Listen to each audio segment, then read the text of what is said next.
It's that time again. Welcome back to the most esteemed show on the internet. Have you ever felt like this?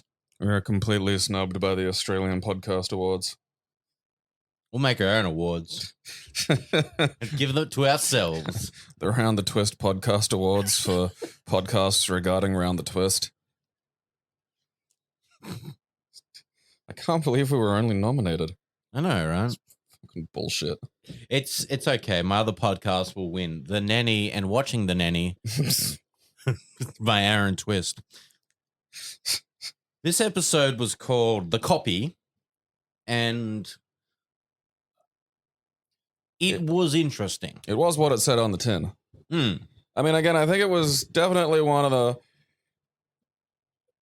the, more stable episodes. You know, there was an idea. The idea, occurred. There was, there are questions left, but not holes in the plot. Yeah. Paul Jennings wrote this one, actually. So okay. I think he adapted his own work from, one of his books of friggin' deranged, I'm just going to assume syphilis-induced ideas. Mm. That's what Paul Jennings' ghost told me. Oh. That's where I get all my Paul Jennings information. Excellent. This is, in spite of the slight confusing hurdle that Paul Jennings isn't dead, but the ghost tells me not to worry about that. Time doesn't exist for ghosts. No, exactly. Every time you nut, a semen ghost gets its wings.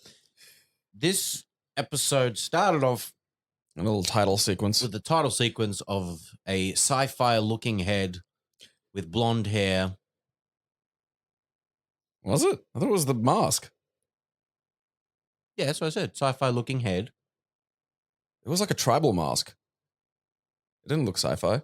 I don't know. It looked sci-fi to me. It had glowing eyes. Okay. Well, yeah. Well, that was so it back in this era, a photocopier was considered wizardry.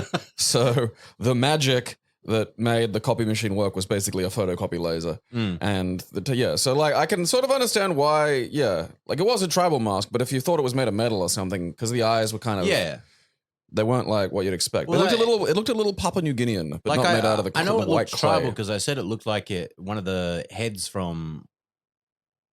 I know, but then Amazing. you said sci-fi, and that fucking confused me. I know. Oh, okay. But you can have so sci-fi tribal. Yeah, it's a tribe from science. Yeah. And it's weird because the mask featured a lot more than it did in the plot at all. Yeah.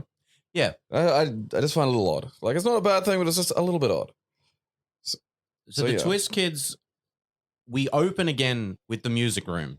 Yeah, the kids have set up a camera again and are trying to they did the idea that we had, but because it's 1989, there's a fucking some kind of box with a hole in it that it only cameras. Yeah. You can't just do everything on it. That's weird. It's fucking madness. Mine can order food. Yeah, it has a string on it, and the string's attached to something. So they try to take a photo of the music playing. the jazz ghosts. But of course, they don't see anything. Yeah. They're peeking through the keyhole, the flash goes off, they go, and they gallop into the room, and then it's just Now, this room has a big green door section. Yeah. It's like one of those triple cupboards you'd see built into old houses. They decide they're going to try to get into it. Yeah, and Bronson says they're not even meant to be in that room, and I'm not entirely sure when that was established. And she says, Nell will murder us. She finds out. And I can see that. I can see Nell being a murderer, just bashing down the door and here's Nell. She has some, what we may call vintage attitudes toward discipline. Although it only manifests as closed fist punching Bronson in the back of the head. Mm. Which is a... yeah, they find... To be fair, that's a family pastime. Yeah, I can't blame her for that one, actually. They find, they bump into one of the cupboard doors and it falls down, and they find the electric cupboard because there's all this there's basically, a Doctor Who prop in there. And they open the doors and find that there's basically a big panel of controls and, doohickeys in the middle. There's one side is an open cupboard with in and then knee written on it. And then on the other side, there's a cupboard with out and then TWO written on it. I didn't even notice that second part. So the reverse words. There you go. Yeah, because it's funny too, because in another example of Pete's occasional brain, he figures this out fucking immediately.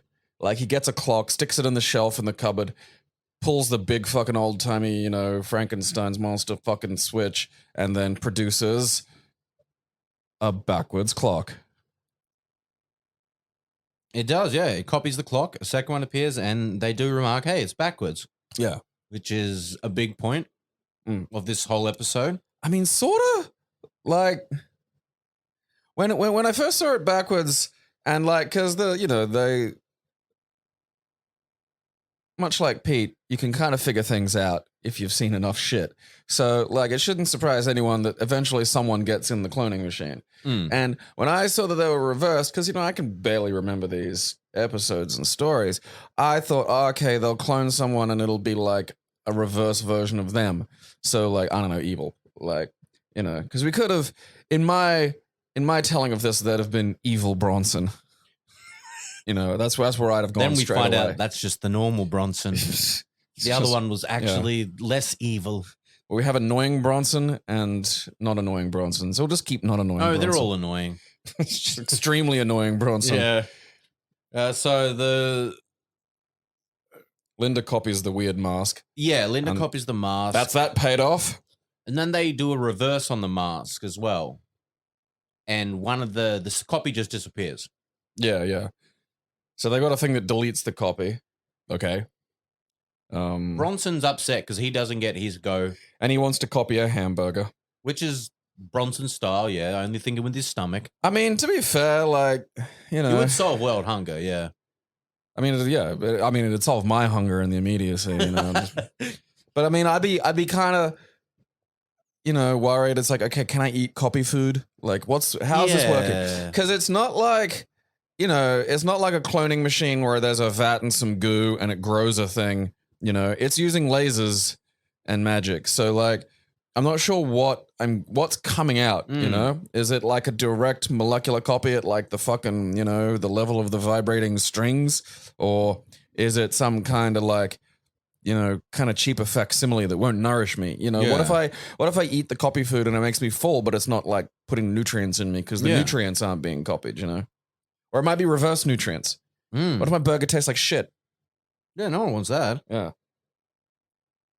So we go to the next scene, which is downstairs, and Tony is working on a sculpture. And it's a butt. Horny dad sculpting an ass. And I made the exclamation that he had powder on his nose. There's because he's got that plaster of Paris white, and it's on the ass, and then it's on his face. So he's been putting his face in it. Yeah, that's the only explanation for that. Horny dad's been licking ass. It's how he did the little rivulets of the bumhole. It was just did it with his tongue. So the phone calls. And Tony gets off the phone. The phone calls. Oi! I'm ringing! The phone rings. That's what I meant. And it's Hugh Townsend. Everyone's favorite dreamboat. Everyone's favorite son. Possibly. Hugh. Yeah, possibly too old. We're not really established yet. He's actually a 28-year-old man. He's just stunted growth. And he wants to come over and use the lighthouse as the location for they call it a fun run, but it's this is an endurance challenge where basically within a half hour, you got to go up and down the stairs of the lighthouse, which would be fucking arduous, and you win a trip to Melbourne with Hugh. Yeah. To see I don't know, some kind of Melbourne football thing. They say a football presentation. That could mean anything. Are you getting presented a football? No, it's just a presentation. It's just a fucking picture of a football. You don't even get to touch the football. It's just a PowerPoint. And it's in, this is in Victoria, so it's Aussie rules. Yeah. Which is like watching a pile of gibbons chase an egg. It's a weird sport. I like when they mount each other to jump. That is that's the highlight of it. It's because the idea is if you catch the ball before it touches the ground off of a kick, the other guys have to go away and give you a minute to like get another good kick. Yeah. It's kind of like mental soccer. And like, because it's related to Gaelic football, which I think is also related to soccer somehow. And then, you know, I don't know, Australia being Australia, we added the element of like stacks onto it. Where like if someone jumps up, cunts. yeah, where if someone jumps up to get the ball, you jump on them and just ride them. And now you're like Goro. So the top Goro gets like the fucking ball and then you win and then you get the free kicksies. I kind of think, you know how in the pool, people jump on each other's shoulders and then like run at each other? Yeah. We should do that, but with football too. I mean, yeah, I think that's what this is, except not water polo. I want it at all times. Yeah, they could add that to water polo, actually. Yeah. Well, you know, you kick off the ball, you jump up on your mate's shoulders, and now you have to do that for the rest of the game. Yeah. You're fused. Or like, because you're jumping on the opponent's shoulders. That's the nuts thing. And it's like, I'm not, like, I think, because the thing of it always weirds me out that like, you just move a little bit, you know? Like, because they get right fair on them. And I mean, all right, you got to keep your eye on the ball. But I don't know. I figure you could like maybe juke and, you know, shuck and jive a little bit to throw them off. Like, I think you're not allowed to do that. I think you have to. If someone's coming to do that, you have to oblige them. If someone's got half a hurricane runner going, you're not allowed to be a jerk. And dude, like you see some of these close-ups, and like the groin is like thrusting right on the back of the head. You can even see someone's head get like jostled forward sometimes by the package. Oh yeah, no, it's really just a sophisticated teabag delivery mechanism for people who are very homophobic. Yeah. So yeah, now the prize is having to spend time with Hugh Townsend, so we shift from horny dad to horny Linda, and she gallops upstairs to get dressed in her finest sad regional Australian outfit. Which says Linda. She has a fucking sweater that says Linda on it. No, that's later. This is like, this is like oh yeah, she's smart, getting dressed casual Linda. Hugh's coming over to discuss the race, right? And Bronson copies a lolly. Yeah, he copies a lollipop, and I was like, I wonder, and paid attention, and the spirals aren't reversed. So it's like already, yeah, you know, fucking pay attention. We'll call back to this later. I have an idea about this because this is kind of freaky. All right, so Dad and Peter painting an ass. Yeah, Linda comes down like in her horniest outfit of something that looks like what a really like conservative school would make you wear these days. And look, I got a comment on the way Hugh's dressed. Oh, yeah. Because he's always dressed up like James Dean. Is it James Dean or Bruce Springsteen? No, James Dean, yeah. He's got the leather jacket, like, which, I mean, I suppose you can wear that in Melbourne because it gets colder down there. Like, if you're wearing a leather jacket in Queensland, there's maybe like, you know, a month of the year that you can comfortably wear it. I'm guessing they based that character on James Dean, like the look. Or something, because like the hair and everything, it's just the hair's a little curlier. It is. And the James Dean was more of a wavy sort of style. Yeah, yeah. It's up a little bit.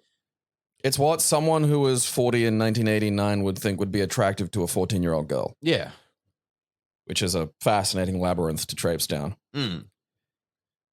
What happens then? Well, okay, so Pete does the smart thing. So Pete's upstairs. Yeah, because he was all like, we can't fuck with the copy machine. They made a vow. Yeah. They said, we have to vow. And they didn't even get fucking Bronson to like say it out loud, which I feel was a life mistake. Because of course he's the first one to tamper with it. To his credit though, at least he doesn't immediately try to make and kiss another Bronson, which is just altogether a possible thing that could have happened. Don't need that in my life. I don't need that thought. So Pete copies a $10 note, but it comes out backwards. And so he's like, oh fuck. And then he puts the reverse $10 note into the copy part, and then that comes out backwards, i.e. forwards. And now he's got like $20. And it's like, okay, that's an idea. And the thing is, you could go and like, spend some of that. You could put that in a bank. There's ways you could have gotten away with this. Yeah, 100%. Because it is copied, with magic or science magic. Some Doctor Who bullshit. So yeah, Pete's cheering because he's got money. As you fucking would, to be fair. And in the meantime, we come to the race. Some children warming up in the yard, and all the children are there. And it's kind of sad because we had Gribble, we had Tiger, we had Rabbit, and none of them really make too much of a speaking appearance in this one. It is very like the only thing that happens with them is we discover that cardio is not Rabbit's thing, which we all knew because he's a moose. He's a horse. Yeah, yeah.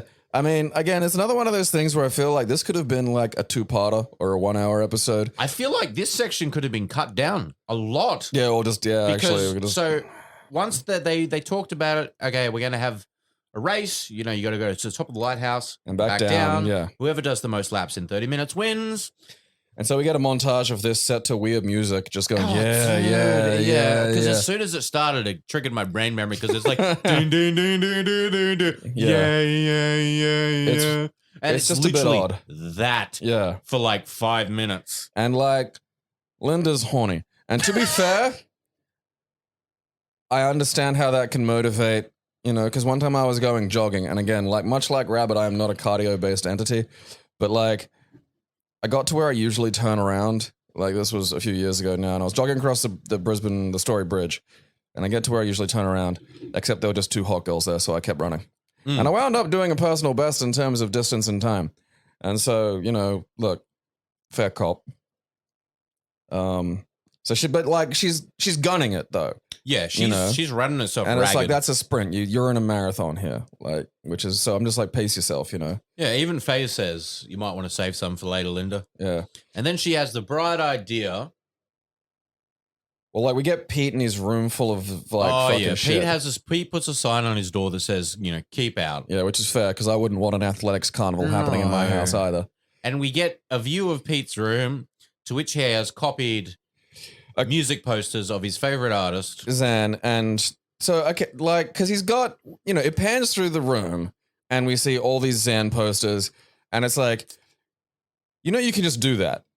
Yeah. Like, even in 1990, you could go to a fucking store and be like, hi, I'd like this poster again, please. And they'd copy it and give it to you. Like, that's copying a poster is not Pete a very... doesn't have money, though. He did. Well, no, as now he does. Yeah, we pan across and we get like a mountain of $10 notes on his bed. And it's like, oh, yeah, see, now that's using the noodle. You probably didn't need the posters. Probably could have had something else. So, yeah.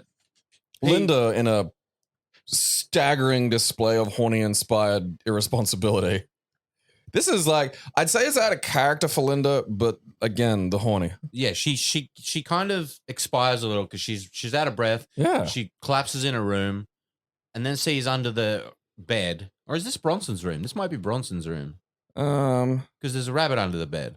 I just assumed the rabbit got around. Anyway, she sees the rabbit, so she has the bright idea of going upstairs and putting the rabbit in the copier. Yeah, to make sure it's safe. Yeah, she has an idea and the rabbit is the test. Yeah. So it's like, can the copy machine copy living tissue? And we get another rabbit. Yeah. And the rabbit is a rabbit. It's not like just honking and trying to breathe. And she has the bright idea of jumping in herself. I know. Which it spits out Adnil. Yeah. Because her Linda sweater is reversed. She's wearing a fucking sweater that says Linda, which is funny. It's just, I don't even know where you'd get that. I don't know. It's probably a Christmas present from Nell. That actually. What do I know about the girl? Her name is Linda. Well, she wears sweaters. Well, you've done it again, Nell. And they step. Done it again, Nell. Good on you, Nell. Like, she steps out of the fucking copy machine and immediately goes into the you're the copy routine, but only for a few seconds. And it's like, look, there's an easy way to solve this. Look at the signs above where you are, and one of them says out. And congratulations, Audi, you're the copy. Also, one of your shirts says Admiral. I thought about that, but I also thought maybe she sees that as normal. Possibly. And sees Linda's as the reverse, which I think technically you would. And I get, like, they're not consistent on the reversal aspect of this. Yes. Because it's like, okay, would she be speaking in backwards speak? I believe she would. Because I think she should be, yeah. Because what happens is she has the idea to win the race of swapping. So one goes downstairs and then comes back up, then the other one comes out, goes upstairs. Yeah, so they're only going half the race and they're taking pit stops in the room. But Adnil, when she signs her name, signs Linda Twist backwards. Yeah. So I'm with you. I think she'd be speaking backwards. Yeah. Or a lesbian, you don't. Yeah. She's just really horny for Faye and she has to compete with horny dad. There you go. There's a plot. It's just constantly asking to borrow that magic chapstick that Pete had the other day. So yeah, Linda decides to cheat, which is this is the use of a cloned human being that she goes. Yeah, this is what you do. You use it to win a contest to go to Melbourne with Hugh fucking Townsend. I know. Or just like, what did you do with your clone self? Oh, one of them ran upstairs and the other one ran downstairs. Fucking brilliant. That is sub Bronson. Bronson copied food. I understand that. If I had a big lollipop and was 8 and could make that big lollipop 2 big lollipops, I'd have 2 big lollipops. That's fucking unquestionable. That is an 8-year-old genius idea to have more lollipop. Linda creates an entire new life form out of raw fucking universe energy and fucking navigates some stairs. Now, something that kind of was weird to me is they called it a wind... Her sweater, a wind cheetah. I've heard windbreaker. Same. I've heard windbreaker, wind beater, but I've never heard wind cheetah, and I've Googled it. Is that a Victoria thing? And if I Google wind cheetah, it literally brings up windbreaker. Okay. So I don't know where the problem is Google, it's called wind cheetah. I think like maybe the kid playing Hugh had like a stroke on set or something. I'm going to look up wind cheetah etymology. Let's have a look. A windbreaker or a wind cheetah. All right. Well, there we go. There you go. It'll be just a regional thing. Wind cheetah. Windbreakers can also be called wind cheetahs. The term predates the term windbreaker. Was originally used to describe a sort of garment that was more akin to a pullover anorak than a modern zippered windbreaker. All right. It's also used to describe a retail item used on the beach and camping to prevent wind from disturbing social enjoyment. That's a weird way of phrasing that. Yeah. I say, shopkeep, I need a device to prevent my social enjoyment from being spoiled. Oh, yes, sir. Here's your wind cheetah. Like, I like that I have an option of cheating the wind or breaking the wind. I'm going to invent a new article of clothing, the Wind Dominator. And it's going to be a jacket made of outward-facing fans. I've thought of we can have an ad. We need to contact Dolph Lundgren, like when in Rocky IV when he goes, "I must break you." That, but just talking to the wind. just Dolph Lundgren screaming at the breeze. Okay, so Linda ends up winning. Yeah, we get like what? I mean, yeah, you pointed it out. It was kind of a waste of fucking time. We didn't need to see this much montage of Linda and Adnell fucking winning the race. Yeah.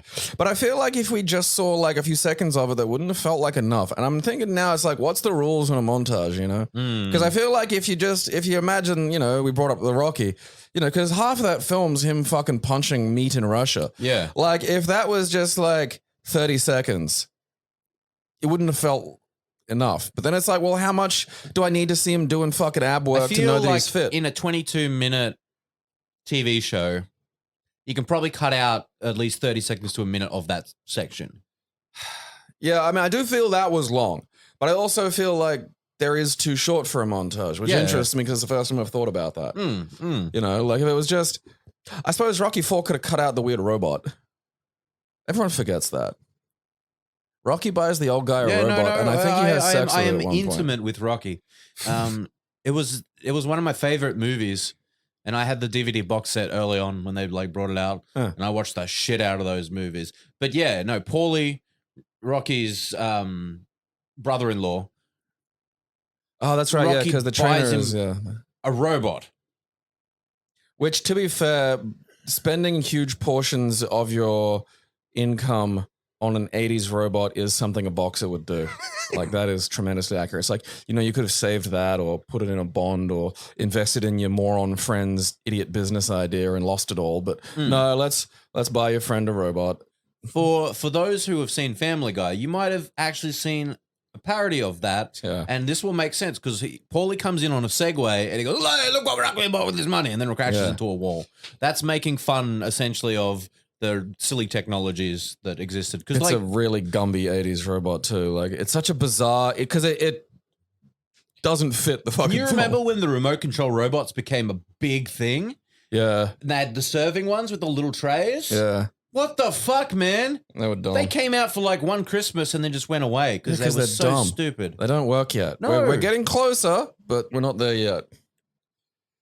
So like, you know, we get a shot of like the copied clock that Pete made earlier, and the original, which is interesting, and both clocks are melting. Because like a lot of the time when you've got like some kind of clone machine and there's a fault, the fault means the clone is gonna explode or die or something, you know. And that's been in other clone stories, you know. There's usually, all right, the clones, like you remember, you know, the fantastic movie Multiplicity, starring I wish I didn't. oh, God damn it, I like him. He was Batman in the Tim Burton Batman movies. Oh, Keaton. Yeah, Michael Keaton, yeah. Yeah, so he has a cloning machine. That was like the last movie he did before he vanished for ages and had his career revitalized. Which is good, because I like Michael Keaton. Yeah, but if same. you make a movie called Multiplicity where we wind up with multiple Michael Keatons and one of the Michael Keaton's clones itself and creates a sub-Michael Keaton that's kind of retarded, it's probably time to go away for a little bit. So, like, that's what happened. Michael Keaton cloned himself, and these clones are lesser copies. And then one of the lesser copies clones itself, and you get, like, you know, a sub-Keaton that just didn't work right. And so, like, normally that's what happens is it's like, oh, yeah, you have a short lifespan or, you know, you're a replicant or something. But then this time it's like both go. And we do get an explanation for that, which I will credit the show for. We see Rabbit being dragged away because, you know, his giant moose heart can't handle steps. And then Hugh drives off. And then because you pointed that out. It was like, I said, yeah, hey, wait a second. You can drive. Yeah. And that's like, all right. So, and then it was like, he's got a P plate. Yeah. So he's got to be 16. At minimum, like that's the lowest he can go at 16. When was I don't know when laws changed. Unless you're in the real far country. I know when you turn 16, you can like get your L's. Oh yeah, because that's right. It's L's first, then P's. Yeah, you got to have L's for 6 months. The 2 years of L's and shit, that's very recent. So this would have been well before that. Yeah, so back then, back when I got my license, you had to have your L's for 6 months. Yeah. And then you had your P's for 2 years, and then you go to your opens. All right. So he could be older than 16 at least. Yeah, he's at least 16 and a half to 17-ish. Yeah. And Linda's what? 14? I think 14. Okay. Interesting. Anyway, yeah. I mean, like, the thing is, if the way I always figure it is, if you're both in, you know, fucking middle to senior high school, I'm not going to care that much. You know? Hugh definitely doesn't. He I looks don't older. think Hugh goes to high school. And I think that's where a line starts to be drawn. You're allowed to leave high school with your girlfriend when you go to that high school. You're not allowed to wait at a high school for your girlfriend because you don't no longer attend high school. As soon as you drop out, you stop going to high school. Yeah. You're an apprentice if you're lucky. And you have to, you know, that's it now. You're not allowed to be fucking. Otherwise, you show up looking like a grease fitter, picking up a girl in a uniform, which is just, oh, that looks bad. There was a point where, because like I had, you know, one of my best friends when he was in high school, like his girlfriend was like, you know, just like 2 years younger than him. But what that meant was there was like 2 months where he was 18 and like she was 15. Yeah. And fuck, we ripped on him for that. Dude. Yeah. Like, because then Tate were going, you pedophile. I remember, I'm not going to say any names, but I remember being in a car outside of school. Yeah. Because my friend was dating a girl who was in high school. Uh-huh. She just like, that was her final year. All right. And it was like the final month. All right. And we had to pick her up. Trying to soften this a lot there, Aaron. Man. Yeah, I would not have been comfortable with that. Oh, no, like, trust me, like, I felt weird. And the best part was a policeman came up to us. Yeah, no, that's and fair. asked us why are you here? no, that's a perfectly valid example of police harassment. Because, like, what are those? I was in a singlet. Yeah, no, I'm able to fucking posit what you may have looked like back then, and it's not like an upstanding member of the community. You know, in my mind, I'm that cop, and I'm looking at you and your deadbeat friend, and I'm going, "Oh, deadbeat's lurking outside of school. Better check on this." What are you fucking doing? Oh man, nothing. So yeah. So like the fucking Hugh's probably, I mean, it's pushing it, but I feel like, yeah, because he doesn't go to the high school, then it becomes a bit weird. But also, to be fair, he's not doing anything. Yeah, no. It really is horny Linda. It's all Linda. Yeah, which is like, beat it, jailbait. Yeah. You know, fucking go away. Yeah, I'm Hugh Townsend. Yeah, shoo, you fucking brat. Yeah, so the copies are decaying. They're just melting. Adnal and Linda are talking about what they're going to wear, and they decide to wear different shit. Yeah. And that's kind of that's a little bit of the interesting part is we get them. They both have different personalities slightly. Yeah, like they mention when they get out of the cloners that they have all the same memories and shit, and it's like, well, that's good because you don't want to, you know, what if your clone comes out it's like, bleh! It's like, well, you know, you don't the even mind of a newborn. You don't know how to use the toilet. It's like, well, this is useless. But like, yeah, she's like, but you know, yeah, we get that thing of like, even if you're talking like what this is, which is the, you know, the Star Trek transporter accident, and they wind up with two of you. You know, the second there is two of you, you are occupying separate spaces, and your minds are separate things. So you may be like twins that get separated, where they're weirdly similar throughout their life because their initial lineup of dominoes was identical, but like they are now an independent entity. Yeah, you know, they're not like you.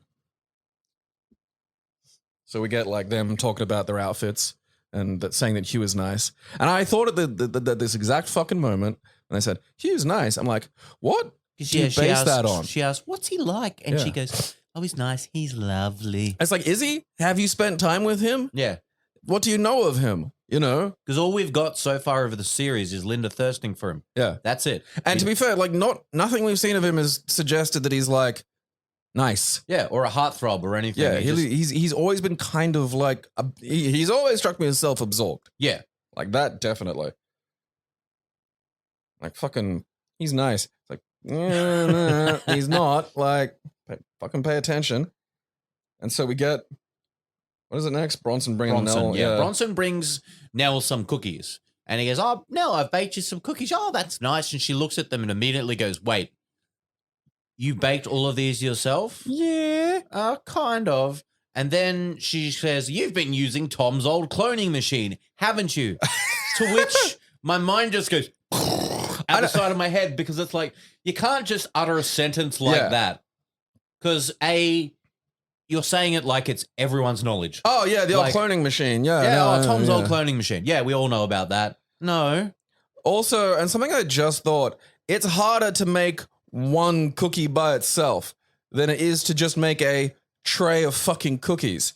There is no recipe for cookie. Yeah. There is recipes for cookies that has a volume that produces way more than you could make one colossal cookie, I suppose, but these weren't that. This is like regular fucking biscuit. Yeah. And it's like, it would be hard, there'd be maths involved to make one fucking cookie. Yeah. You'd have to find weird little like fucking mixing things and shit to make one fucking cookie. There is no way to make one fucking cookie. I mean, maybe he decorated one because they were decorated. That's how Nell figured it out because one said Len and must have, I don't know, immediately used her mentat powers to deduce that it wasn't just Bronson being fucking stupid. Dude, and this is the thing that I thought of right now. Bronson ate those lollipops. Yeah. And probably had some of the cookies, let's face it. A lollipop does not instantly go through you. It takes a little bit of time, especially one of those card ones. Yeah, it was like, it's like the what you'd call the classic lollipop, like the fucking big spirally cylinder on a stick. You know, it's not like a Chupa Chup, which is... And also, this appears to be still within the same day. Yeah. It's within the same day. Which is kind of weird when you think it's like, all right, on a train to Melbourne now, it's like, can I have a fucking shower? Yeah, because when she wins, he's literally, I'll pick you up. No, he doesn't even say that. He says, meet me at the train station at 4. Oh, that's right, yeah, because he's and not then picking her up. His dad goes, you're not going to pick her up? He goes, nah, no time. It's like, I think you can make time. Yeah, you're already dressed. You live in the same fucking suburb. The same shitty coastal village. But yeah, Bronson's eaten these. So what's happened in his stomach to the dissolve?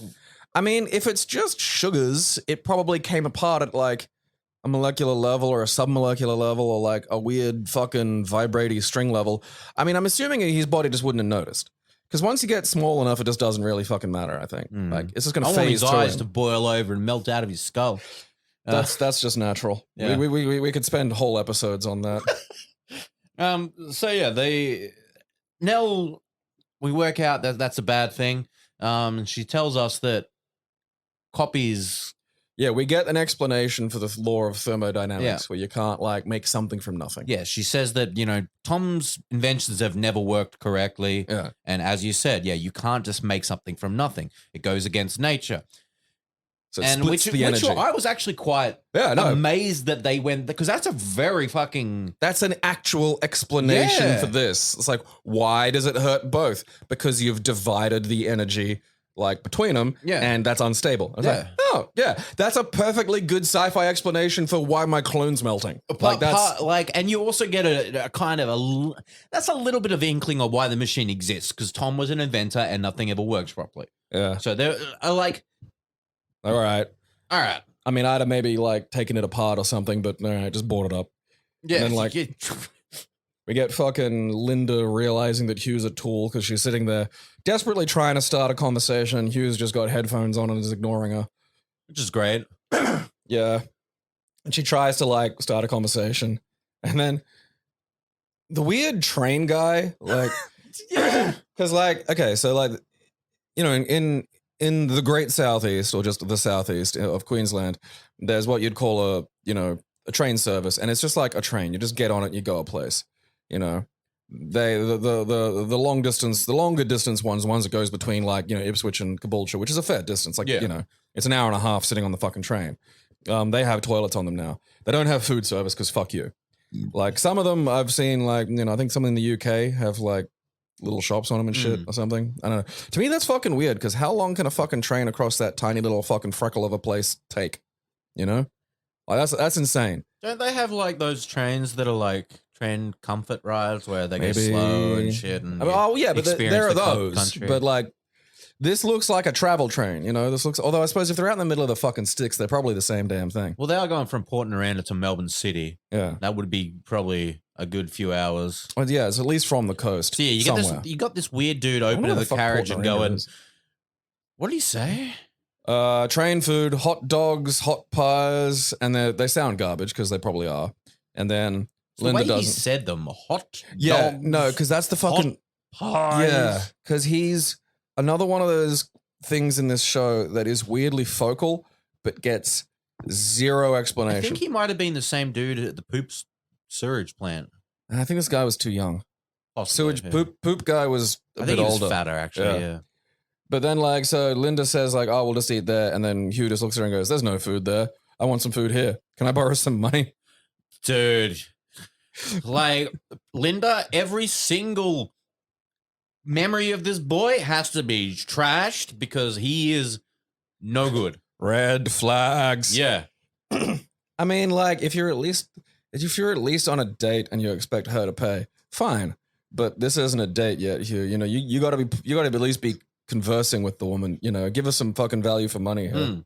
So she goes out and meets the other Linda in a different outfit, just chilling at the snack fucking. Because at this point, this was Adnal. Adnal was the first one with her. Oh yeah.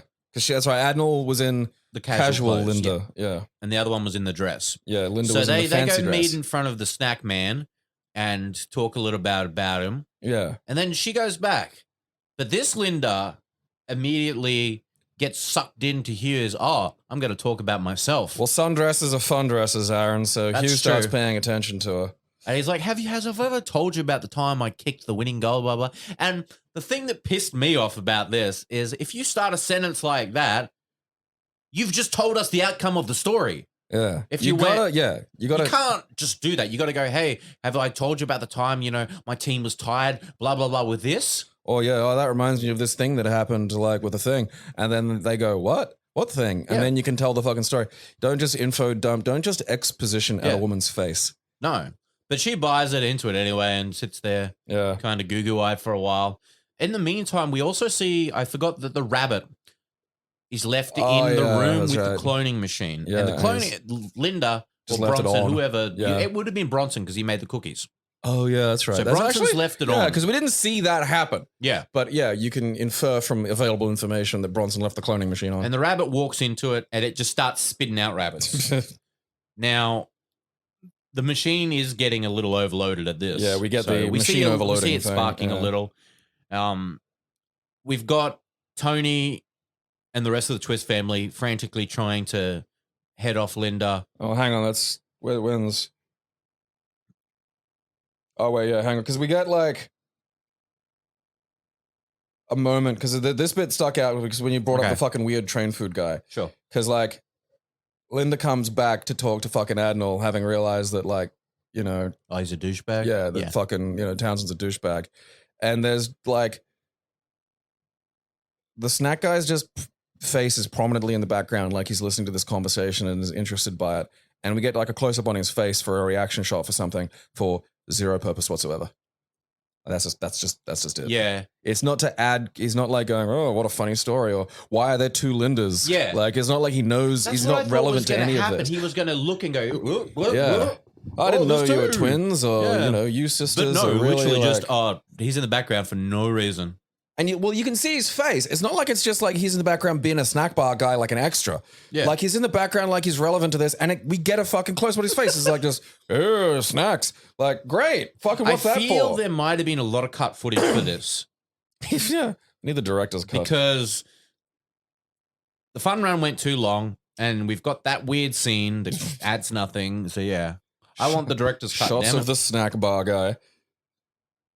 So the Linda's ditch. Oh yeah, so fucking yeah. What is it? Nell explains like the fucking situation to Ass Sculptor and the rest of the family, and they're like, "Oh shit, we got to go get like fucking Linda." So they'll try to head him off at Gooseneck Gully. That sounds like a fake place, but most places in Australia do. Mm. So I'm not able to assert the reality of it. Linda, however, has chosen herself to exit the train. Yeah, she And decides to ditch fucking. She goes, Pete. "Oh, hey, Hugh," and then Hugh, that's it. he looks out the window, and she's like, "Have I ever told you about the tie-by?" And then she like makes a weird gesture and goes like, Yeah, blows her So- raspberry at him, sort of thing. Like "It's weird. Why do people do that? Why was that thing?" thumb to the nose, a Yeah. thumb to nose. I don't know actually. I'm kind of curious where that comes from now, because there's usually some kind of, it's like it's like gestural etymology. There's usually like some fucking thing explaining where these gestures do come from. So I'm gonna look that up later. So they see Hugh off. One of the Lindas, I think Admiral mentions that she has a pain yeah, in her like stomach area. She's not feeling very well. They get on a train back home, yeah, just as like the twists pull up in the car. so they've missed that. But when she gets back, there's a letter waiting. They actually, like that like, blew my thank mind. God. Someone was like, "Hey, what if she comes back?" And it's like, "We should leave a letter on the table." Yeah. And that explains that fucking, like, look at that, fucking explained the fucking situation. And this blew my mind because she was like, she read it. She's like, "Oh, the copy's unstable. It has to be reversed." And They fight over who's gonna get reversed. yeah, And She's like, and Linda's like, "No, I'll go. I've lived longer. I've experienced life." It's like, yeah, and I want to keep experiencing life. What the fuck? I know this wasn't really, ultimately wasn't even necessary. Like the idea of them, because like there's a vague idea of like love yourself as opposed to pining over some dude. Yeah, And like that's, unlike a lot of the themes in the show, there's actually like some coherence to it, even though it's a tad rushed.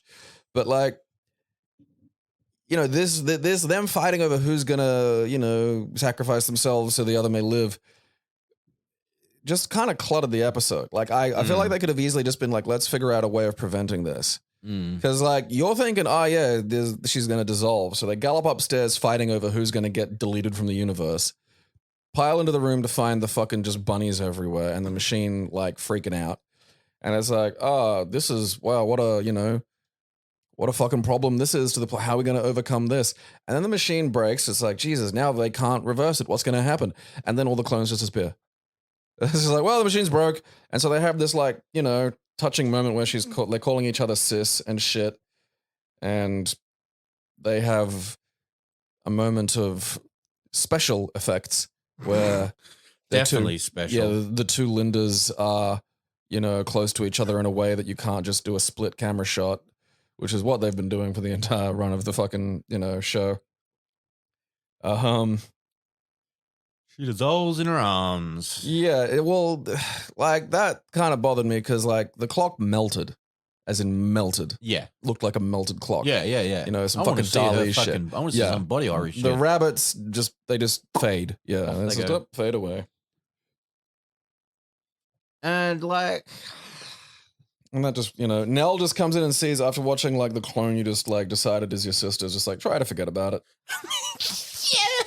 Thanks, Nell. Thanks, Nell. I won't forget the cloning machine that your brother made. How did he make it? What else did he make? Like, I feel we've got to put a pin in this right now, Nell. What else is in this fucking lighthouse? Yeah, like, Nell, you know that plan you had of just like hiding everything and hoping we didn't find it? Clearly that's not working. Because she keeps going, Yeah, she keeps... I can't hear the music. She goes, Yeah. What music? I don't hear anything. She's covering. And then, like, Nell's looking sus as fuck, right? Linda's like, she'll be there every time I look in the mirror. No shit, Linda. Yeah, good Was job, you. Linda. And so Dad's ass sculpture has finally come together in what I can only describe as a fucking horror, as it is an ass with a bunch of copper piping and the mask hanging on it as well. The mask is hanging upside down, too. Yeah, and it's like, what was, was the mask always going to be a part of it? Fucking, Tony? Because I don't think it was. I feel like you just added the mask at the end haphazardly. And that, to me, strips the intent and therefore part of the fucking creative story of your art out of it. You can't just chuck shit down some steps and call it a fucking sculpture. Tony just wanted to sculpt his mask, man. Yeah, and so he says that this, like, not all of his fucking works are fucking unpleasant. This is. Yeah. This is just shit around. Like, I mean, and then says it's in honor of fucking Adnal. So We're great. calling it Remembering Adnal. What about that? There's no mirrors on it. Like, if it were mirrors, if it were an ass covered in shattered mirror fragments. She had an ass. Yeah, but there wasn't copper piping and a mask on it. That you know. Hey, of. remember that copper piping sticking out of Adnal's ass? Dad, are you okay? I've been huffing ass all day. Like, I've got ass fragments in my nose. And then, we need a fucking tag to get out of this on. So Bronson talks about getting a male rabbit for his lady rabbit, and now there's full-grown rabbits everywhere. And it's like, yeah, because he's like, I got a rabbit for free, Dad. Someone gave it to me at school. And I was like, he goes, you put a male rabbit in with Jesse. Yeah. And then they all gallop up the stairs. Like, that's and just how Bronson's rabbits like, you don't want to go occur. in there, Dad. And they open the door, and there's like 30 rabbits in there. They're full grown as well. It's just the fucking rabbit repeated. Yeah. It's just like bullshit. And it's like, that's not going to help Bronson's fucking curiosity about the birds and the bees. Bronson fucked all those rabbits. Like, people may joke about there being like getting a rabbit at school from just some kid. And like, this is regional Australia. Yeah. Like, that is a thing that could happen. Oh, dude. 100%. The amount of shit that kids would try to trade. Or just like, people would come to school like, who wants kittens? Yeah. Like that. Like, one of the cats that I got when I was a little kid was like, just some girls came to the door with a box and it's like, here's a pile of kittens. Want one? Yeah. It's like, yeah, all right. Chuck us the gray one. And then we had a fucking kitten. Fuck yeah. The idea of someone showing up at a fucking school just like, hey, who wants some rabbits? And some kid just going, I will sneak a fucking rabbit home is completely within the realms of possibility. You're not allowed rabbits in Queensland. No, they're a fucking That's plague. a good thing. Yeah, they're awful. Because they will just like stupid fucking things. breed and eat. Breed and eat. All right, what did you think of this episode? That's a closing thought Look, on as this far one. as it goes, I enjoyed the sort of a little bit of the sci-fi injection at the start. Like, I really enjoyed the opening, like the opening title card. I thought that was really good. Their title cards are good. Like, some of them are a bit weird, but this was a nice. This was understated, I think, which helped it. I think that we missed big opportunities to have at least one more B story, because it just felt, while the focus on Linda, it just felt disjointed to me. Whereas the Pete thing was just kind of, because they went back to his room and after they said, oh, everything's unstable, and the money was dissolving into a big bubbling goo on his bed. I'd like to get, like, maybe in that point flash in, we see a little snippet of where Pete spent the money, and then see them counting their till at the end of the day, and just the money dissolving in their hands. That would have been a better fucking tag than the one we got. Yeah, the ending tag. Like, that would have been a good ending tag. But like, yeah, I mean, it's the episodes that are solid that make the little bits bother me a bit more. When it's just a shit fight of dream sequences and Santas, it's like, all right, this is just madness and I don't have to care. Yeah. But when it's like close to coherent, because yeah, if you cut out like some of the unnecessary crap, I mean, you can do a B story, or you can just hack the B story out and have a more functional A. Yeah. And I feel like, the stuff with Linda and like the idea of like using a clone to learn, self-love over pining for some guy. It's like, that's not bad, but also like, it's not like she hated herself, It's not like there was some low self-esteem thing. No. Where maybe he says she's ugly or some shit, But she's like, always like dressed and seen how she's turned his head and stuff. So like, there's no confidence issues there. So it's like, it's there, but it's not really properly hooked up to anything, And like, it's just one of those ones where it's like, the big part's held together, but it's just let down by the little bits, and not let down exactly, but you can see where the little bits would have made it a lot better. Also, I want to know, where's Hugh as a character stand now? Is he just never going to appear again? I hope not. I'm assuming he's just trapped in Melbourne doing football now. Because she doesn't like him. No. And if she likes him again in a future episode, I'm going to be pissed. I mean, I'm assuming, because how many episodes are there left in season 1? It's like 2. 2? All right. I don't think he'll be in season 1, but we do get actors change over through to season 2. Yeah, may we get a new Townsend. We get his brother, Pooh Townsend. So, Aaron, now we have to ask, have you ever felt like this? Have you ever done a fun run or a cross country? Yes. Yeah, a cross country, for foreigners, if you don't call it that, is where they make children gallop at school. Cross country. Yeah, it's just a big run around the school. I mean, I'm not sure, because like my primary school had them and my high school had them, so I just sort of took them as read as being an organic part of the schooling systems, but it occurs to me they may not be. Both my primary and high school had them too. Yeah. I mean, I don't know. Can you think of anything where it's been in like a foreign show? Only Australian shows. Yeah, because I don't think I've ever heard it mentioned in any sort of British programming that I can think of off the top of my head. No.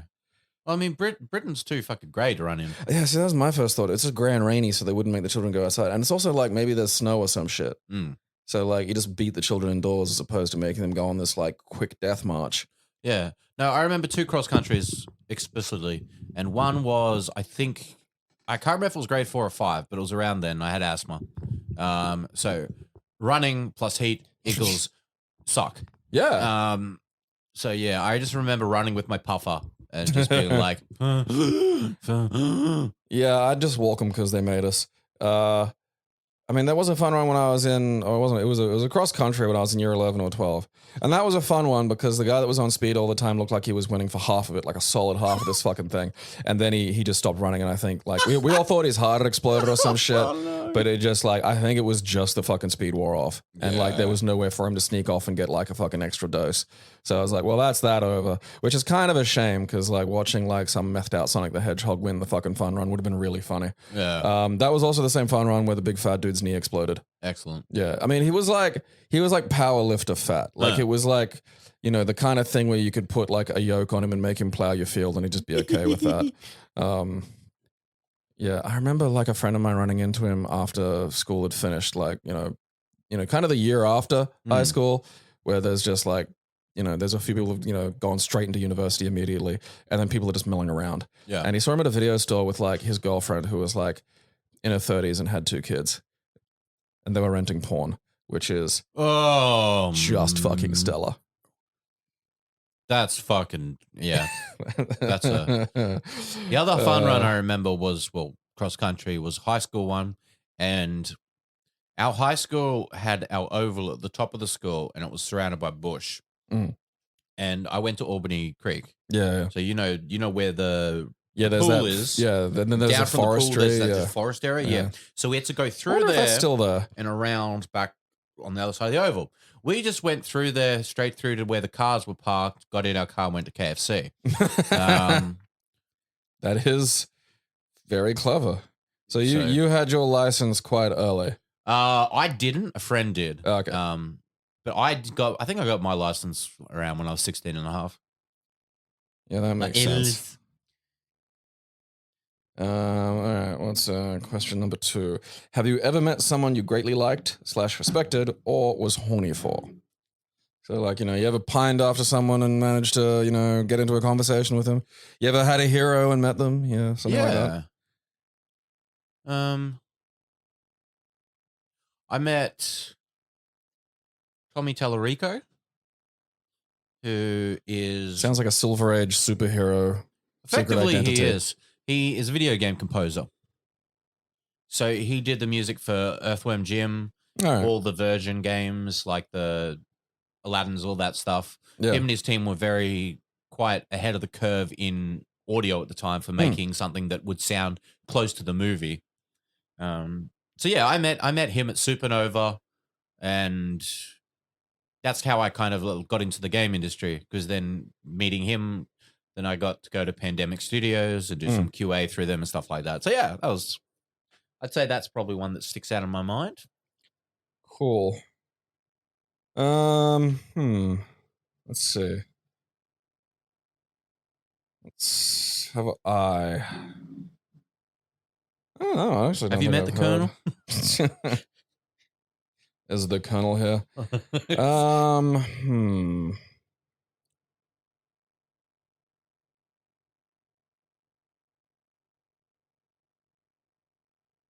don't know. I suppose the only person I've ever met who I was sort of more meaningfully aware of before I met them would probably be Yachts. Right. Because like my brother watched heaps of Zero Punctuation. Right. So I knew about that. And like I think the first video he did for Zero Punctuation was like berating people for not enjoying Psychonauts. Right. And I did agree with that. So although like oh God, what was it? It was over at a friend's house. We were playing I think the Arkham Horror tabletop game, which is a lot of fun. And you know, it was like me, Yog, 2 other friends, and Yachts, and just the rest of us are kind of like drinking and making a game of it, and like Yachts isn't. So like he's been weirdly slow, but then like I was kind of teasing him for not fucking saying shit, and that probably would have been turned into a dog pile had one of our other friends not stopped reading the fluff text on the cards, and then that became the whole issue of the night. Right. So like with Arkham, with any of these games, it's just maths. And to make that fun, you have stories that come before the fucking, like, you walk into a library and there's a cultist and you got to work out whether or not you're going to kill him. And so you got to roll a dice. And if it's like your fucking strength plus the fucking dice roll over a certain number, you get to punch the cultist in the face. So rather than read the fucking fluff text, which is the fucking point of the goddamn game, fucking this friend of ours just picks up the card, looks at it, puts it down and says you have to get like a +6. Dude. And I'll never forget Yacht's going, why? And it's just like, what do you mean? Who cares? It doesn't matter. It's like, it's the fucking game. Yeah. And that really made me laugh because that actually got him fucking animated. So I was like, oh, okay. And vaguely spectrumy. Have you ever been in a situation where you wished there were 2 of you? I'll go quickly and say, no, 1 of me is enough. I don't think it's because I overthink this shit. Like, what's 2 of me gonna, how? Because like, if it's something I don't want to do, another version of me who doesn't want to do it isn't gonna fix the fucking problem. You know. Also, I would have a power struggle. Like, which one of me is gonna, live the life? Yeah. Which one of you gets to do this? Well, see, I headed That'd that kill off, me. I headed that issue off at the pass and have already an internal working understanding that there is no original. Unless there's some kind of defect in the cloning system that makes it so the secondary isn't, identical, then... I take it back. I've thought of fucking things. Okay. When I'm doing the hardest activities in Destiny and my teammates are stupid, yes, I wish I had more of me. Actually, yeah, that's because you do a lot of those things. Yeah. So it would be very useful to you to have like just Aaron 2 on the other side of the room also playing Destiny. Yeah, and you usually have more than one Destiny character going at the same time. So yeah, actually, now that I think about it, you could get a lot of your grinding and your dailies done. You could get twice that shit done. And you'd be like this unbeatable duo of cunts. Oh, man. Yeah. Okay. That'd be solid, actually. Yeah, there we have it. A good use for fucking the clone. Because there's not a lot that I want to do where 2 of me would be beneficial. No. Also, if I clone me, does the second one have a fuck spine? I mean, yeah, because it's a clone. Well, yeah, then that's stupid. Because then it's like, oh man, I'll clone myself so I can lift this heavy thing. Wait a second. And then your suggestion which I thought was stupid until you added more information to the system. Have you ever reversed your name and gone by that? So I'll get my answer out of the way first. No. So I can't remember the specifics, but I did have a friend who was more on, now I think of it, the eccentric side of life, and definitely reversed his name. I can't even recall the dude's name, but I definitely remember him going, we should reverse our names and just answer to nothing but that. And like, I remember that. Like, as soon, because we were sitting here trying to think of what questions. What is Aaron for this episode. even backwards? How would anyone Nora. know that? Oh, okay. What was his name backwards? I can answer that because like I've yeah, like lived I this. would have had to have written it down and looked at it because Yeah. like it just. But as I said, I can't remember what his name was. Like that part of my mind is blank. You have two A's to be Nora. Yeah, Nora. Nora of Krypton. Hello. I am Nora. Yeah, that does work. Son of. That fucking Yeah, works like way it- too well. I'm actually a Kryptonian. That's why I'm so fucked. Like I'm too far away from the proper sun. Yeah. But yeah, like kids. Sometimes kids do that. I've heard of other kids doing that too. That's weird. Yeah. All right, now we get to a favorite section of the thing where we get to read the tragic life stories of our depressing fans and feel better about ourselves. That's always a bonus for me. Okay, this is from Russ. The bonus for us all. Hi, Russ. I don't know if it's a bonus for our listeners because I think it's just like it's like putting on a fucking set of glasses that's not your prescription. Like hearing sad stories that are not your sad story is kind of just a bummer. Greetings, Brothers Twist. I have invented various personal recipes throughout my life, but the most recent has its own backstory filled with disbelief, frustration, and eventual catharsis. Look, you're setting me up for I know. that's a lot of hype. That's all I'm saying. I feel like some of our listeners could learn how to like underpromise. I don't know what toppings you have in the land of Vegemite. Well, Vegemite. But in an American supermarket one day I found mint jelly, jam to use British English. I later mentioned this to my mother in conversation, and she quite nonchalantly replied that it's a thing you're meant to put on lamb, to which I replied, oh, bullshit. I also mentioned it to my girlfriend and her brother, and both of them also told me that it goes on lamb, like this was common knowledge. Yeah, you get it. Yeah. Yeah, it's in Australia a lot. Yes. Like it is a very common thing in Australia. I will say the store-bought is way too sweet, but I have had an aunt make homemade one time that actually was quite nice. I didn't like the jelly so much, but there is a sauce version of it that's more closer to a liquidy sauce. And I liked that. Yeah. I mean, it's a bit like the Americans have the cranberry that goes with the turkey. It's like, something like that. So it's a bit like that. Like the idea is particularly if you're eating like, if it's a particularly fatty lamb, the idea is the mint sort of helps cut through some of the grease. And it, complements the sort of richness. Yeah, it's for when you have a roast lamb. Yeah. So the idea is this is going to be a fairly rich dinner. At this point, I gave up and assumed I'd just gone through life ignorant of this fact. A month or two later, I casually mentioned mint jelly to my boss and coworker, and both were surprised to learn of its existence. When I told them it goes on lamb, both of them looked at me and said, "Oh bullshit." It was immensely satisfying to have sense come full circle, but onto the recipe. I bought the mint jelly because I like mint and enjoy jam on toast as a sweet yet sensible snack. One day my girlfriend saw me spreading the jam on my toast, then sprinkling it with lime juice, and she asked me what I was doing. I turned and looked at her with a corny grin of delight and said, "I'm making mojitoast." We now both enjoy it immensely. For those curious, use only a very thin layer of mint jelly. While that shit's delicious, it's also easily overpowering. And I too have had sex with the girl dressed as cartoon Harley Quinn, but it was for a Halloween costume and thus not a career clown. I'm sorry, no, that's a career clown. Keep up the amazing work, Russ. Thanks, Russ. Look, I don't want to try that. you need to be slayed for that name you made up. Bad Russ. But also good Russ. Like that was it. Look, That seems like a lot of effort to go to. I don't believe the hype of your story because there was like, I didn't get the frustrations or anything. I don't believe at that all. it tastes that good. I think it would I be can fucking disgusting. Yeah, I can imagine mint jelly and like putting a little bit of lime or a little bit of lemon juice on that on toast is just. Oh. It does. The idea of the mint jelly with the lemon or the lime, that works. Yeah. On toast is the bit that I'm No, sticking that's a on. completely conflicting texture. Yeah, well, I don't. And taste. Fucking wrong flavor, man. Okay, this is from Mortis. I'm Mortis. What a name. Hello. The title of the email is "Flesh Bronson is my Burt Lumps." Yes. All right. I'm looking forward to this. Gotta put some of these on. Well, I don't think it's relevant to any of the questions, but I just couldn't not say that. Yeah. You gotta put that on a shirt. Just that sentence. All right. Well, let me write it down so I don't forget it. Do you have your own personal recipe? What was it again? Flesh Bronson is my butt lumps.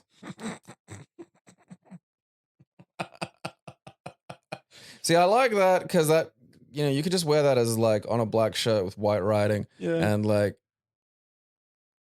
it fits that perfect gap to me of being absurd, but being too grammatically correct to not just be ridiculous, just nonsense, like it's something, but it's not. Yeah. Do you have your own personal recipe? Yes. A while back, I found a recipe online for garlic chicken sandwiches. I don't remember what site or the recipe itself, but I remember thinking I could do better. My recipe uses a garlic bread loaf, popcorn chicken, Munster cheese, and applewood smoked bacon. What the fuck is Munster cheese? Is I don't it know, cheese but I from the know- Munsters? Well, it's spelled Munster. I'm going to look that up because I am a little curious. Mm. I am because that's going to affect the impression of the flavor Yeah. of the the ultimate dish. Although, I mean, look, the approach to it now is not what I'd call an everyday food, but you know what? It sounds better than fucking lime juice on toast. I agree. I'm more on board. All right, well, it looks like it's a real thing and it was actually correctly spelled. What was it? Oh wow, it's like a loaf of cheese. Oh, show us. Yeah, hang on. Munster, so it is also sometimes spelled Munster, is a semi-soft cheese from the United States. It is also thought to be an imitation of the Alsatian washed rind Munster cheese, introduced by German immigrants.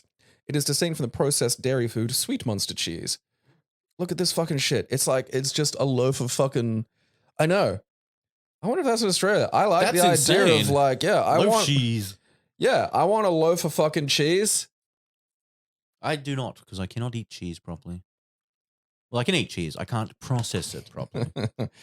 I can't. Fucking rad. It comes out my bumhole like this. Flap, flap, flap, flap, flap.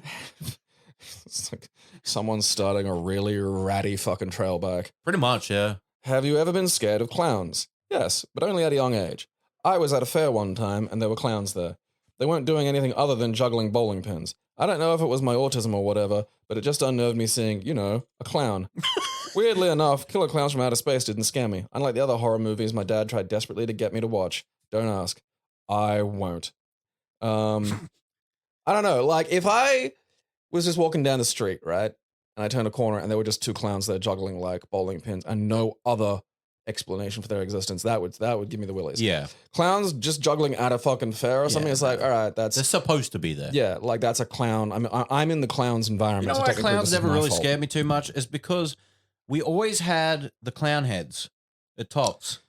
Oh, yeah, and at the exhibition and shit. So like clown heads, like for those who don't know, like at a fair are just those Weird. robotic sort of clown heads that tilt left and Yeah. right, and you put the balls in their mouth and they come out the tube. Yeah. Like that's it. So that kind of made clowns grounded to me, I guess. They- It's just something you put eggs in their you'd mouth. already, So, yeah, you'd already seen beheaded clowns you know what? mocked. A lot of my fucking childhood is about feeding. Feed Big Bertha. Feed the fucking clown heads. Eat balls. They're not even regulation ping pong balls. No. Like, that means somewhere had to produce specifically clown mouth balls, Yeah. which is weird. Well, that's like how the throw the basketballs. Yeah, They use slightly off-size basketballs and off-size rings. that's very funny. So someone is producing wrong-size rings, like just for that. Insane. Fortune read, yes and no. I've never met with a, quote, professional psychic, end quote, but I went to the fortune teller tent at my high school once. Huh. That's interesting. I've never seen a fortune teller at any of my high school fates. Mm. There was a fair organized at the school when this event occurred. Right, so there just wasn't like a fortune teller in your school all the time. Damn it! That's what I was thinking. Hey, boy, you, come here. We really have to get rid of her. It was two 11th grade girls dressed like low-budget Romani fortune tellers. That is, yeah, unsurprising. great. And they were really hamming it up. Think Paul Bearer, but without the high-pitched voice. I'm unable to do that. They predicted I would be a successful turnip salesman and then handed my money back because the spirits told them to. No, I do not, nor have I ever believed in fortune telling. But do you sell turnips? That's the question. Didn't say he didn't. Well- I know that is a conspicuous absence of the information. Yeah, more because just the you can't turnip just go, seller. well, they told me I was going to be a turnip seller and then just... whoop. Pass that over. Are you a clown? No, I'm just fat and bitter. I swear to Christ, one of you is going to say that's how it starts. No, clowns, as we have discovered, are, born. They're a separate life form. Yeah. Have you ever had sex with a clown? Yes. Buckle in, boys. Full disclosure, I'm not going into graphic detail about the event itself. I don't need graphic detail. I just need to know this is how more you about fucked the a events clown. leading up to it. Just kidding. You fucking turnip salesman. What, so he didn't actually fuck a clown? It doesn't look like it. Damn it! I haven't had sex with a clown, but I would. Okay. All right. What a turnip of events. Same with mimes. Okay. Harley Quinn from Batman Animated more or less planted the seeds of that desire. Yeah, I think that did that to a lot of us. Yeah. It's like Ursa from Superman 2 gave me a boner for like short-haired, girls. And the fucking fairy girl from Forest Fern Gully gave me a boner for short-haired girls. Yeah. Fucking like Angry Scottish women, bro. You can trace that shit back. They just, I don't know what it is about them. A little bit of pepper in the porridge. Because, I have the personality of a fucking bulldozer someone left in gear and will just roll over people unthinkingly. So, there has to be something there. Otherwise, I think it's because I'm just dating a mat. I can't understand half the shit they're saying, but I understand the inflection. They can't say the word burglar, apparently. Yeah, no, purple burglar is hard as fuck for them to say. It's funny. Because of the purple. Yeah, they're really deep on the U's. So they got to fucking send a rescue team to get the voice back from the throat to go from purple burglar, which is funny. It's fucking so good. The female clowns from that one scene in Killer Clowns only strengthened it for some odd, unexplainable reason. That's 2 mentions of Killer Clowns from Outer Space is probably the most mentions of Killer Clowns from Outer Space that has happened in a long time. I think so. That is also weird. That is something that you should probably not explore. Look, man, unexplained bonus. You don't look further into for the it. lady clown from Killer Clown that's concerning. Look, you don't unpack it. If you unpack it, you're going to find a lot of stuff you don't want. I don't know, something about very effeminate women in colorful costumes and makeup. I blame the clowns at the fair. They probably cursed me. That kid's looking at us. Let's make him horny for clowns. Yeah, good idea. Dude, that would be the best if you could just do shit like that and just look through a crystal ball. That's what I always want, a crystal ball to look at people and what they're doing. Because there's so much of payoffs you never see. I have eyes. Give me the sight. What was that thing that he said in Thundercats to peek at shit? Eye of Thundera. Give me sight beyond sight. No, beyond that.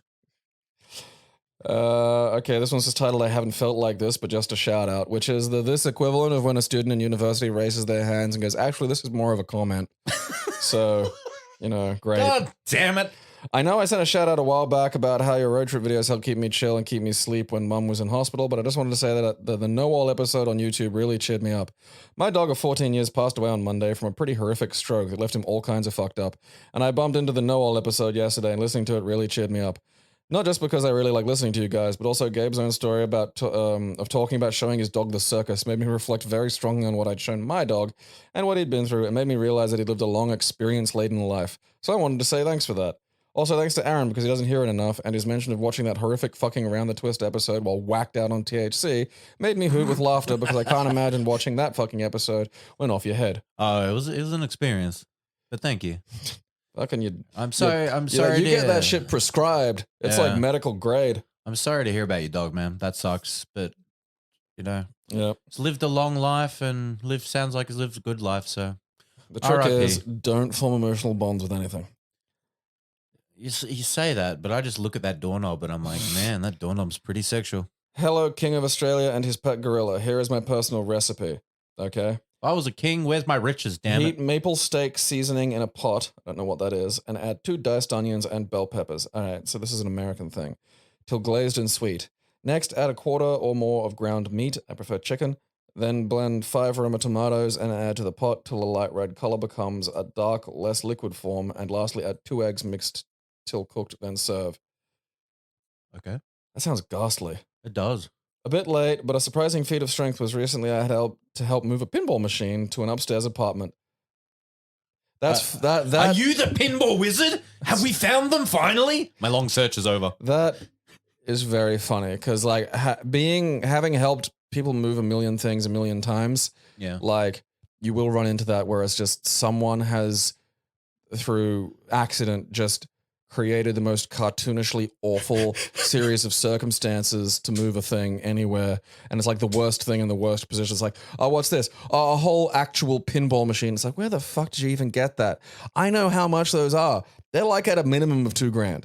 Like you can get virtual pinball machines for a bit less, but if you want a fucking pinball machine, as in made out of fucking mechanical parts and whatnot, $2,000. You know, you can maybe get like a fucking busted as shit one and refurb it yourself, but that's insane. They're probably way cheaper in the States.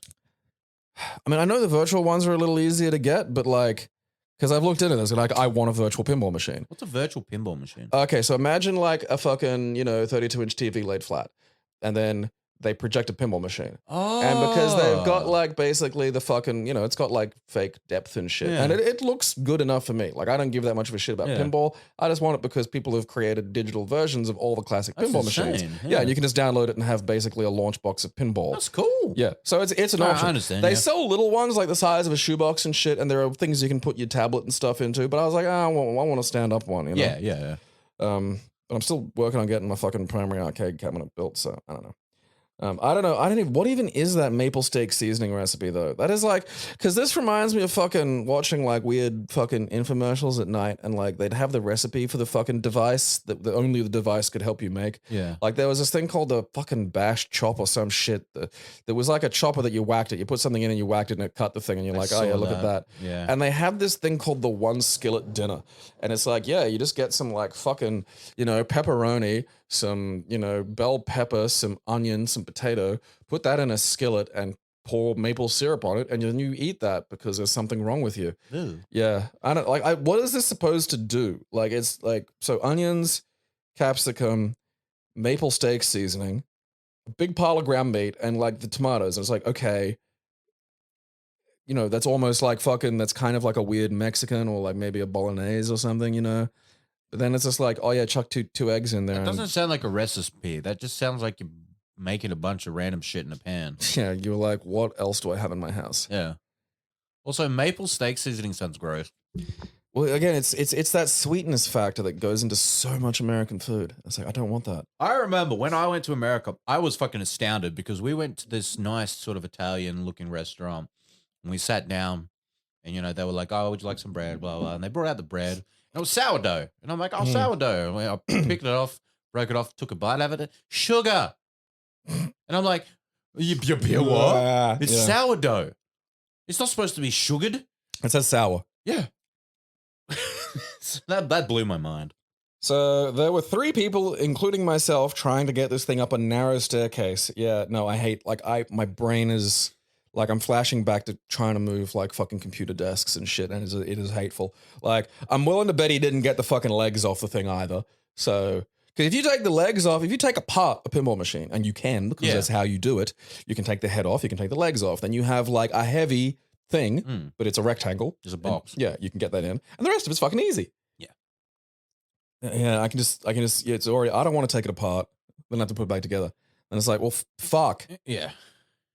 And then, after trying for a solid 30 minutes, I got frustrated and wrapped my arms around the base and lifted it up and into the apartment once done, I was barely breathing hard and felt like a god. So that was fun, and my friends were in awe. Thanks for the laughs, and I just want to say that Aaron and Gabriel is better than Yahtzee and Gabriel as a comedy duo. Yeah, say it on the Patreon. Yeah. Say it with money. The worst thing that I ever had to fucking lift was like, and it was one of those ones where was like, oh, hey, Gabe, can you just help move this one thing? And I was like, yeah, okay, how hard can that be? And it was like a pub pool table that was literally cement.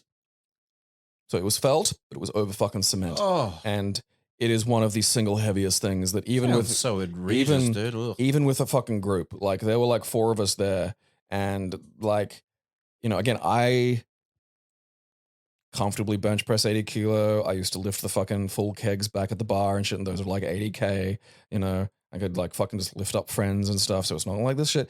I would get 2 arms under this thing and lift it, and that had to have been a fucking bare minimum of like, and again, it's an 80, like my end was like 80 kilo, and there was no way to grab it like a fucking keg where you can get your arm around it and like lift with the legs. It was like your arms are taking some of this fucking weight. So it's just, this feels like I'm trying to lift a fucking neutron star, and we have to get it outside and downstairs and in a fucking truck. And I hate you for owning this. I hate you for having this stupid fucking thing. I hate you so fucking much. Don't forget the demon cabinet. That, we had to do more with that, and I'd put them on par. We had to move the fucking cabinet more in more ways, and that sucked. This thing was heavier. Like a giant rectangular slab. I'm like, what? Because I looked at this, I was like, oh yeah, it's an old pub pool table. And like, we're taking it apart. So it's like, we're not lifting the whole fucking thing, because by themselves, why a fucking time? Yeah. And then I'm like, okay, yeah, it shouldn't be too hard. And I go to like lift the tail, and it's just like, And I squat down a bit and put my ass into it, and it's like, what the fuck is this? And then you look under it, it's a cement fucking slab. And it's huge. It was like, it was like a billiards table, and they're a little bit bigger than like a small pool table. This is just like, I didn't know this. I never knew this was a thing. Like, I didn't know they made them out. I don't think they do. I don't know where he fucking got this. It was just probably a fucking something. Someone's was like, this is a good idea. I'll make But yeah, this the demon cabinet, I'll never forget, because my ex-wife, it was moving day. And she was like, oh, my friend says we can have a TV cabinet, like, for free. And whenever someone says you can have something for free, I worry. Double check. And so we show up to this place. The cabinet's just kind of sitting out there under the carport. No one's home. And the thing of it, and I want to stress, because like, this was a cabinet in the truest sense, in that it had like, it was fully enclosed. So the space the TV went wasn't just like, a TV cabinet you'd get today, which is like a knee-high length of cupboards. This was taller than us. Yeah. So it's a fully, like, it's like a, an old grandma piece of fucking furniture with a hole cut out in the middle where you can put a TV. And that hole is a immovable size. Yep. You can't fucking fix the fucking aspect ratio on this. You can, like, the cabinet you've got is knee-high, like here is knee-high.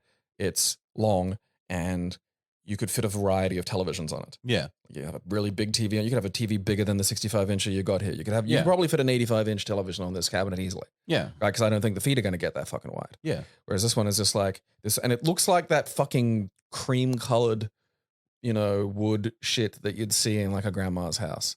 It was that, and it had like, the little decorative windowy bits on the left and the right for like your fucking knickknacks or DVDs or Matlock. So we are looking at this thing, and we both go over there and kind of like jostle it a little and be like, this thing's really heavy. Don't worry, it's got wheels. Oh, okay, us. Push it. Wheels immediately break. Yeah. And it was like, that's right, I forgot the fucking wheels. Oh, okay. So we struggle and managed to get this. We also both looked at it when, I don't think the TV is going to fit. Like, that's something both of us said. Yeah, like we were just looking at this and it's like, your TV is not going to fit in there. So we get it on the lift of the truck, which is hard enough. We get it in the truck. We get it eventually to the house. We put it in the garage, get it off. I just walk into the other room because I'm upset because I already know. And I just pick up the TV, walk back into the garage, and then just start slamming the TV against the hole. Yeah. Because it doesn't fit. And I'm just going, look at it. Look at it. It's perfectly fitting. It's perfectly fine. Because we just wasted hours getting this god-awful thing. And that thing sat in my garage for 5 years. It was. We didn't even use it. No, because what could you use it for? Your fucking Hummel You figurines? could have used it for a 27-inch TV, a 27 to like 30-inch TV. That's the max. We had a 42 at the time. Like, so you can imagine how small that hole was. And that thing sucked. It was the worst. There was no way to grip it. Because like the doors weren't going to fucking support it. You couldn't get your fingers in under where the doors were. It was a bit too wide one way to get your hand one way. It was a bit too wide another way to get your hand another way. It was awkward to get onto the fucking truck, even with the fucking lift. And it weighed, I don't know how. Like, I do not know how it weighed so fucking much. Because there was nothing in its physical. I've lifted heavy. I've lifted hardwood. Like, I've lifted old, like, actual grandma shit that's fucking red that some cunt cut down in, like, fucking 1901 and is made of, like, iron bark, which is called that for a fucking reason. And nowhere near Dude, as it fucking was heavy as it this. was made of fucking vibranium. Like, I swear. Full of fucking Because we rebar or took it- something. When we eventually moved out, we took it to the dump, and at the dump, there's just a big hole. You can drive up and you can shove your stuff in the hole. And the hole's like 8 meters down, and it's this big, big trench, and then bulldozers come and they pull the stuff out of the trench. Mm. We threw it. We were so excited. We pushed this motherfucker off, and we're like, yeah, it's going to break. It's going to smash. The fucker bounces. Boing. Just lands. Yeah. Perfectly intact. Not a scratch on it. And we're just like, huh. It's probably still at that fucking dump, just like perfectly. Still in the same spot. No one can move it. It's like the sword in the stone. Well, yeah, it's just like under a big pile of like trash and like just still just completely in its original shape, original condition. There's no scuffs on it. It's made by some kind of deranged mantelpiece And experimenter. you know, back in the day, now I'm thinking about it because I'm thinking of like cabinets that were in my grandma's house and things like that. So many people had shit like this. Mm. How the fuck did they move this shit around? I mean, I'd say a trolley, but that was the issue. That thing didn't fit on the trolley one way or the other. Maybe they had just a bigger trolley. Or like it might have just been like, oh yeah, let's get like 4 fucking. Sucked to, like, now that I think about it, all furniture would have sucked. Like nowadays you get flat packs. Most shit can be put together. Oh no, like everything sucked always. Everything would have been just always delivered by 2 hugely buff dudes. Like I can't stress this enough. Everything would have always sucked.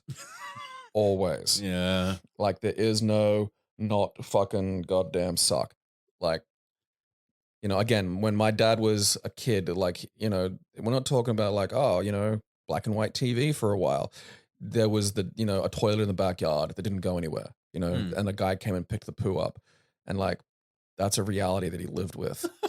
And like, yeah. And it's like, you know, it's not like there was kings or some shit. Like, you know, that's fucking like that's the last century.